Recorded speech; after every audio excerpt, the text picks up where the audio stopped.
Today's guest is Yaritza Pluguez, host of the Happy Stay at Home Mom podcast. I found her podcast a little while ago and I could just really relate to who she is as a person and the cool work that she's doing. And that's why she's here today, because I think she's super cool and I know you'll love her too. Hey, Yaritza. Hey, Cecilia. Thank you so much for having me on your show. Thank you for being here. I think you're, like I said, I think you're super cool. And I love hearing the conversations you have. And I've enjoyed just the few moments we've already had together, getting to know one another a little bit better. So thank you so much for being here. I love it. Love it. Love it. Thank you. So, my first question, I'm always so interested in the work people are doing and why they're doing it. But what inspired you to start a podcast for stay at home moms? That's a great question. I started the podcast because I have been a stay at home mom since, oh my goodness, my oldest is now 17. So I was technically at home before he was born. So a little over 17 years. And can I just tell you, that was like a huge learning experience for me because I was very independent prior to being a mom, always worked. So being at home with the baby was completely different. So it had a lot of ups and downs, and God used that time to really show me who I was, really. And I learned so much, but through it all, I really didn't have anybody that could help me along the way. So Hmm. it was just me and God pretty much figuring it out. So my hopes with the podcast is to be that person for a stay-at-home mom, that I'm there to help guide, to encourage, to help through difficult times. And then also help them become the person that God's called them to be. A lot of times when we're home, we tend to lose ourselves in just the kids. Um, and it's really important for us to make sure that we're taking care of ourselves so that we can be the best moms we could be, the best spouse. So it's not like you become a mom and then that's it. My podcast is about helping them also find their purpose, grow in their faith with God, but then also challenge them to grow in areas like leadership. Because at the end of the day, we're leading our home. Right. We're leading ourselves and we're being examples to our kids. And how can we be our best version so that we can lead them well? That is inspiring, honestly. I love, like I said, I love what you're doing. I feel like I've been on both sides of it. I've always worked. I've always been a working woman and a working mom until about a year ago, and things changed. So I found your podcast. I love listening to it. There's so much about growth, and there's so much that women can take away from it, even if you're not a mom. There's just a lot about growth and being the person that you've really been made to be. So I love your podcast. It sounds like you almost have positioned yourself as everyone's mom friend. Like you're trying to help other moms with the things that we need to talk about, the things we need to learn about, the things we need to know about. But I'm just going to ask you, what do you think a mom friend is? And is there a difference between a regular mom friend or a regular friend and a mom friend? Yes, I think they are very different. I have my single, young, don't have any children yet friends, and then I have my mom friends, some with 5 kids, so it's Hmm. completely different. I think it's really important for us to have both. I think it's good to have both. But there's something different in having a mom friend because they can relate. Hmm. They know what you're going through. Especially, I think it's good to have ones that are further along in their mommyhood, I guess, like when they have older kids, but then it's also good to have friends with younger kids because we understand each other and we know the seasons of like the toddlers, the terrible twos, when the babies aren't sleeping, to the teenage years. That those are completely different. So, but it's important to have friends that can help you along each of those seasons. So true. I have three sons, and one of my kids, I won't embarrass him, I won't say which one, but one of my kids just wouldn't eat fruit. And I Mhm. don't get it. I'm like, how do you not eat fruit? It's amazing. It's sweet. It's yummy. Like, why Mhm. won't you eat fruit? And we were at my son's school, and one of the other moms pulled out a little baggie of apples. Mhm. And I looked over, and my son was chowing down on these apples. And I was like, what the heck? I serve you. I've tried strawberries. I've tried oranges. I've tried apples. I've tried bananas. I've tried mango, cantaloupe. Like, why are you not eating my fruit, but you're eating this other mom's fruit? So when we got home, I didn't make a big fuss then, but when we got home, my son said something so simple, and I just got it. He said, Mommy, can you cut up my apples the way my friend's mom cuts up his apples? And I was like, I'm just cutting them up wrong. Like, this is why this is why we need mom friends to show us like different ways we could be doing things instead of saying something like, you will eat the apples or you're not going to get dessert. Well, Yeah. maybe if I just cut the apples in a cool way, then he'll eat the apples. And I've had no issues with apples ever since, I'll just say. But That's so funny. Will he eat vegetables? yeah, he'll eat vegetables. He just wouldn't eat fruit for the longest time. And yeah, I credit his interest in apples now with my mom friend, and I didn't even know that I needed someone to show me how to cut up the apples, Yes, but that's that's why it's that's so important. awesome.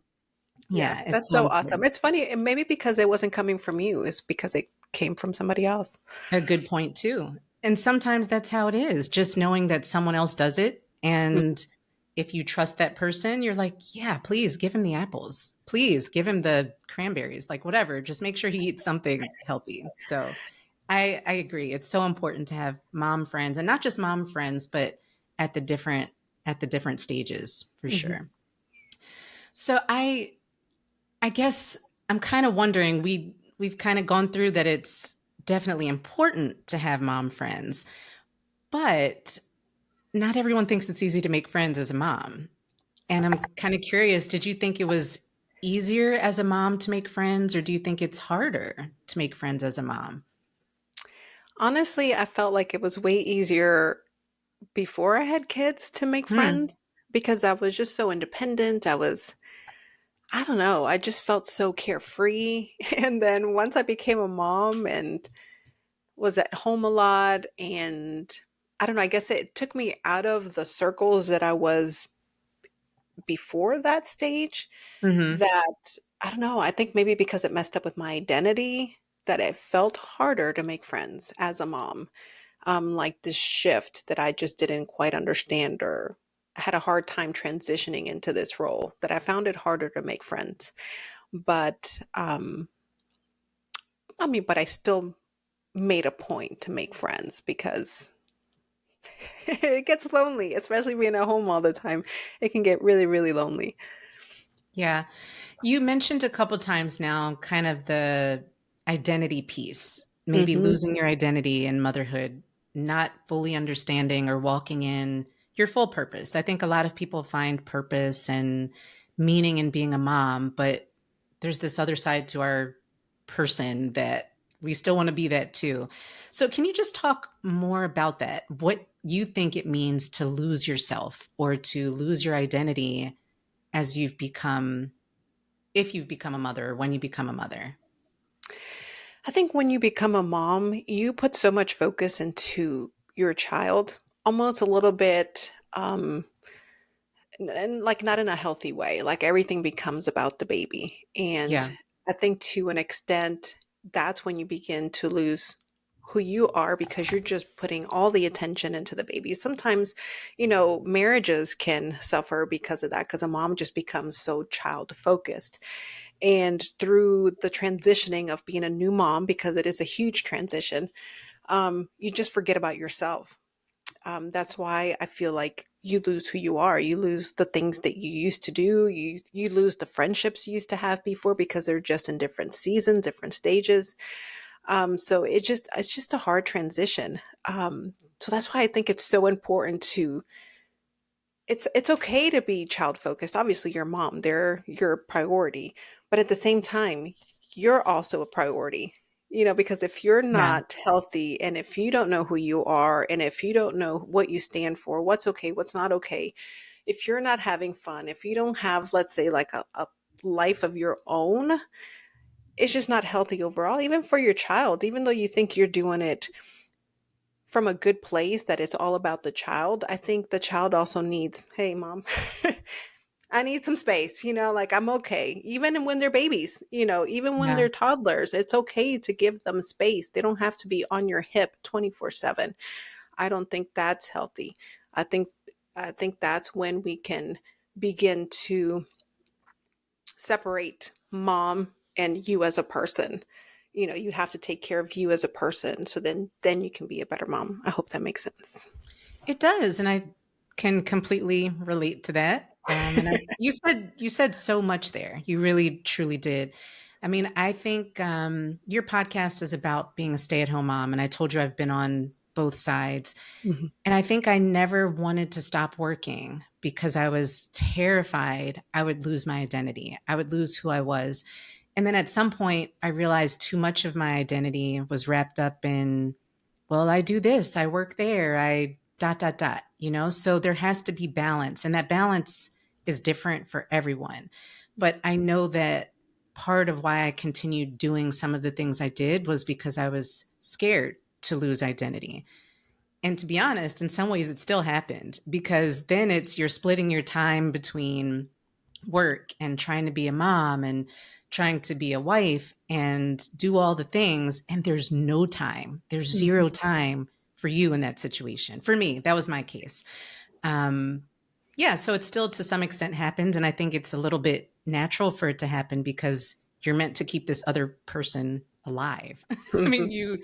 you need to focus on keeping the little person alive. But yeah, I think so many women, and maybe we don't talk about it, but so many women can relate to that. Just what do we do for ourselves in the time that's left over? And then there's this little bit of guilt, even if we have the time because we have caregivers who we love and we trust. Do we utilize them? Or do we feel like I'm mommy? I have to do it all. I have to do all the things all the time. When people are there willing to help, they're willing to support, they're willing to care. I remember my mother in law came to visit when I think it was my second son, was a baby. He was an infant. And all I wanted to do was go get my hair done. That's it. Hadn't had my hair done in a long time. All I wanted to do was go get my hair done. And I went through all these things. I need you to do this. I need you to do that. I need you to do this. The baby likes this. The baby likes that. And she's like, will you please just go get your hair done? Just go get your hair done. I'm going to be okay with the baby, And It's this not is my first rodeo. yeah, it's not. I raised your son, you love him, I can do this again. Mhm. Um, but this is the really sad part. So I went and I got my hair done, and the appointment took longer than I thought it was going to take. And I left with my hair undone because I was feeling this like guilt of being gone for 2 hours. My baby needs me. I got to go. I got to go. And when I got back, my mother in law was like, we're fine. We're fine. But I think we do that to ourselves. We can complain about losing the identity and people not helping and dot, dot, dot. But sometimes we're doing it to ourselves. Absolutely. We So really you are. showed up at the house with crazy hair, or Um, maybe she thought it was crazy, but I think I just ended up undone? getting it. Yeah, I think I ended up getting it washed and dried, but I didn't have time to get it styled. So I think it was washed, dried, maybe trimmed, but not styled, which I just came home and did myself. But it was like I couldn't give the hairdresser just that last 15 minutes. I just Mhm. felt like my role in life was too important. Um, Mhm. I had to get That's so home. funny. Yeah, Yeah. I can totally relate. Maybe not to that extent, but like I'm better now. I've recovered. I've recovered. Yeah. I mean, I'll be at Target, or I'll go work out and then I'll go to the store, and I know my husband and the boys are home, but for some reason I feel like this pull, like I need to be home. Like Yeah. I'm taking too long. Like I'm supposed to be there to do XYZ. Like I don't know if it's guilt. I don't know what it is. It's almost like you said, like I'm the one that handles things. I know what Yeah. they need or what needs to be done. And then all to come home, and then my husband's like, "Yeah, we're good. Boys are chilling. We're like Exactly. not a big deal. Like, why was I Exactly. stressed and why was I rushing to get home when nobody needed me? Like, it's like it's like this weird pull, and I don't know, I guess it's more of like a mental thing that we just need to get past, like, they're okay. Yeah. They're with their daddy. They're okay. Yeah. Like, I can spend an hour getting my hair done, or I can walk around Target without feeling this guilt or whatever it is. Yeah, it's crazy. But, a lot of times I feel like moms hide behind being moms. Mhm. You Ooh, know, talk about that. like Yeah. they just neglect other areas of their lives or even their own health, Mhm. priorities, dreams. Um, just because I'm a mom, I'm too busy. I need to be here for them. I need to do this for them. And yes, you do, but at the same time, you can't always hide behind that. I had a guest on my show last week. Her name is Kate Battistelli, and she wrote a book about empty nest, like the after party of the empty nest. Mhm. What to do once your kids are grown up and they move out of the house. And she talked about how she was not prepared for that season because her Mhm. life was so focused on her daughter that she failed to prepare for the day that she left. And I think I loved our conversation because it's, for a mom that's hiding behind being a mom, this can be so dangerous, not only just for her own sake, but for her marriage. Yeah. Because once the kids are gone and they're not there anymore, then what? Who are you? Who are you in your marriage? Like, what if you don't have sports to take them to or things to do at their schools or anything that they need? Like, who are you outside of being a mom? You have to be somebody else besides just a mom. You can't hide behind it. So yeah, that was a great conversation with Kate. You can't hide behind being a mom. So true. Hmm. I think that's a really solid point for your marriage and for yourself. I Hmm. remember having this conversation with my husband. I hope he doesn't mind me sharing this story, but I had a conversation with him. We were trying to decide if we were going to, hire a babysitter for something. And it was a little bit more than I thought it was going to be. Cost wise was a little bit more than I thought it was going to be. And I was like, I don't know. Maybe I don't need to go. Maybe I don't need to go. And he was like, but maybe I do. He said, maybe I need you to hire the babysitter and you just come be my wife instead of being the mom. Like, maybe I need it. Maybe I want my wife. And I was like, oh, that's kind of sad, but true and ouchy. And yes, let's go get the babysitter. But yeah, you need these moments away from the kids to be adults.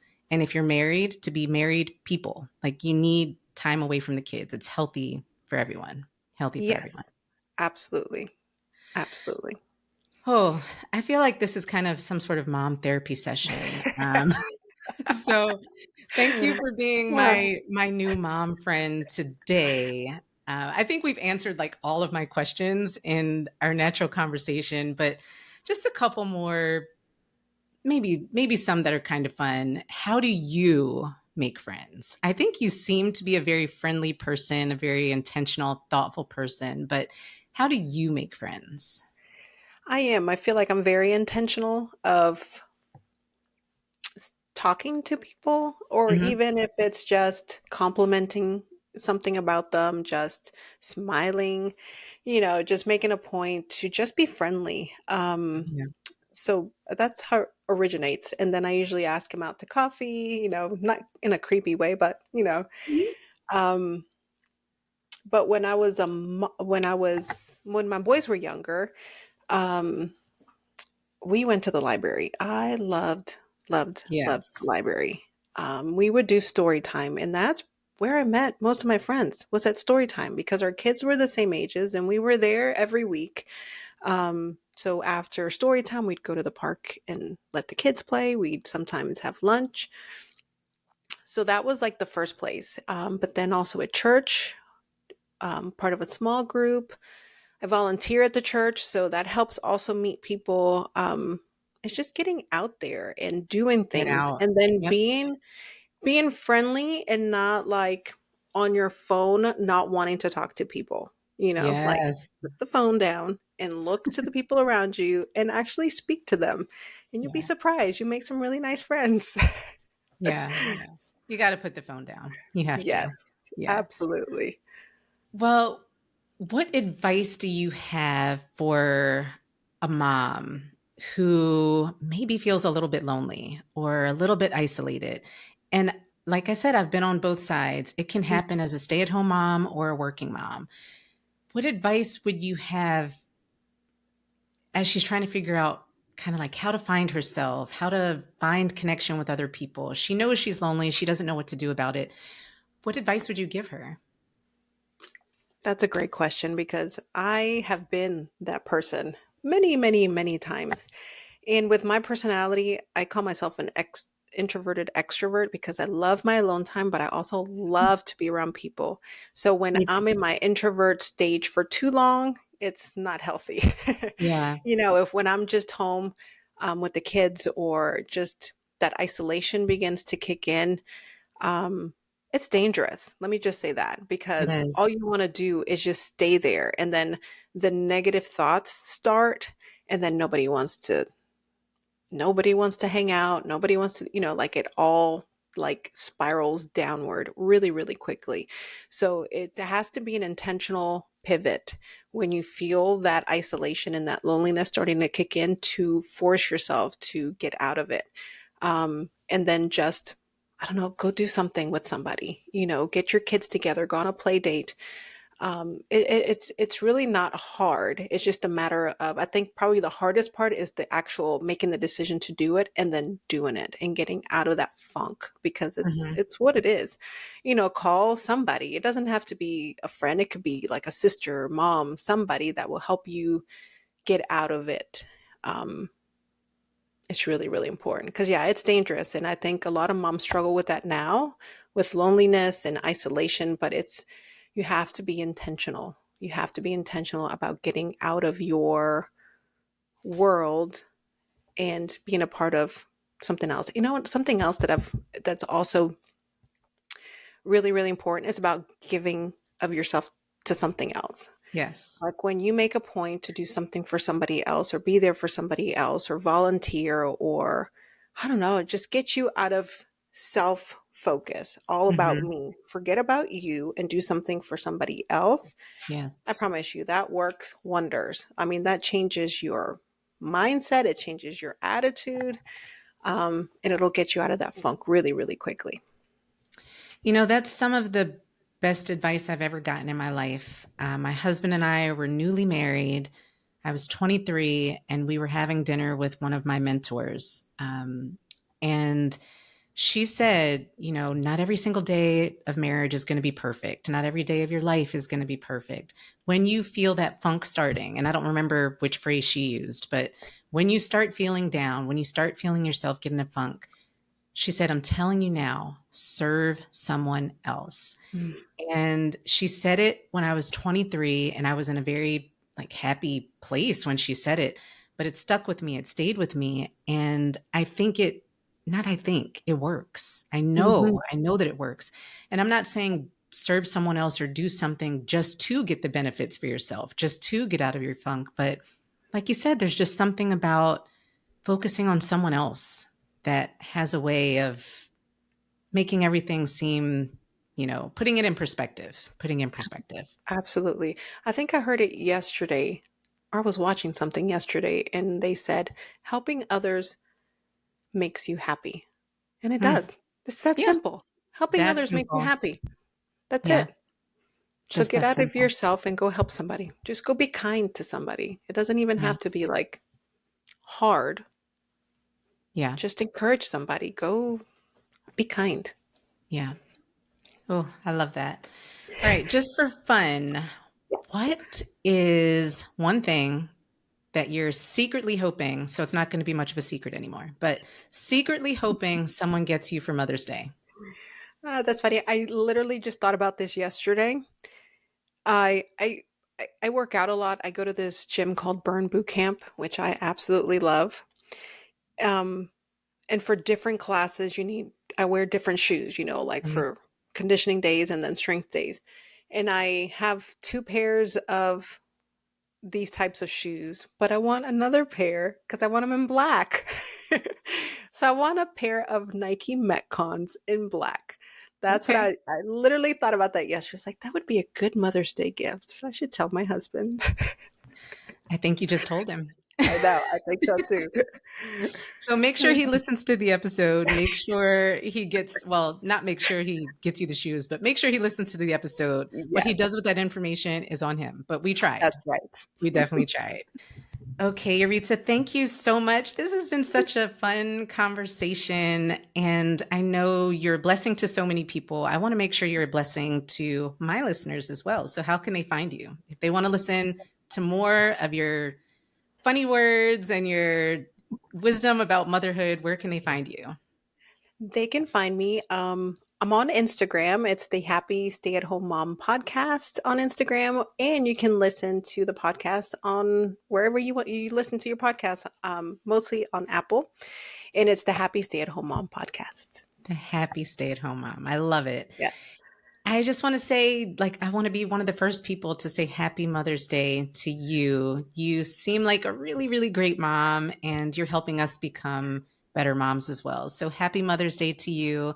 Everyone, check out the Happy Stay at Home Mom podcast because it really is great. And I'm so glad that she was here to share her wisdom with us today. So, thanks so much. Happy Mother's Day.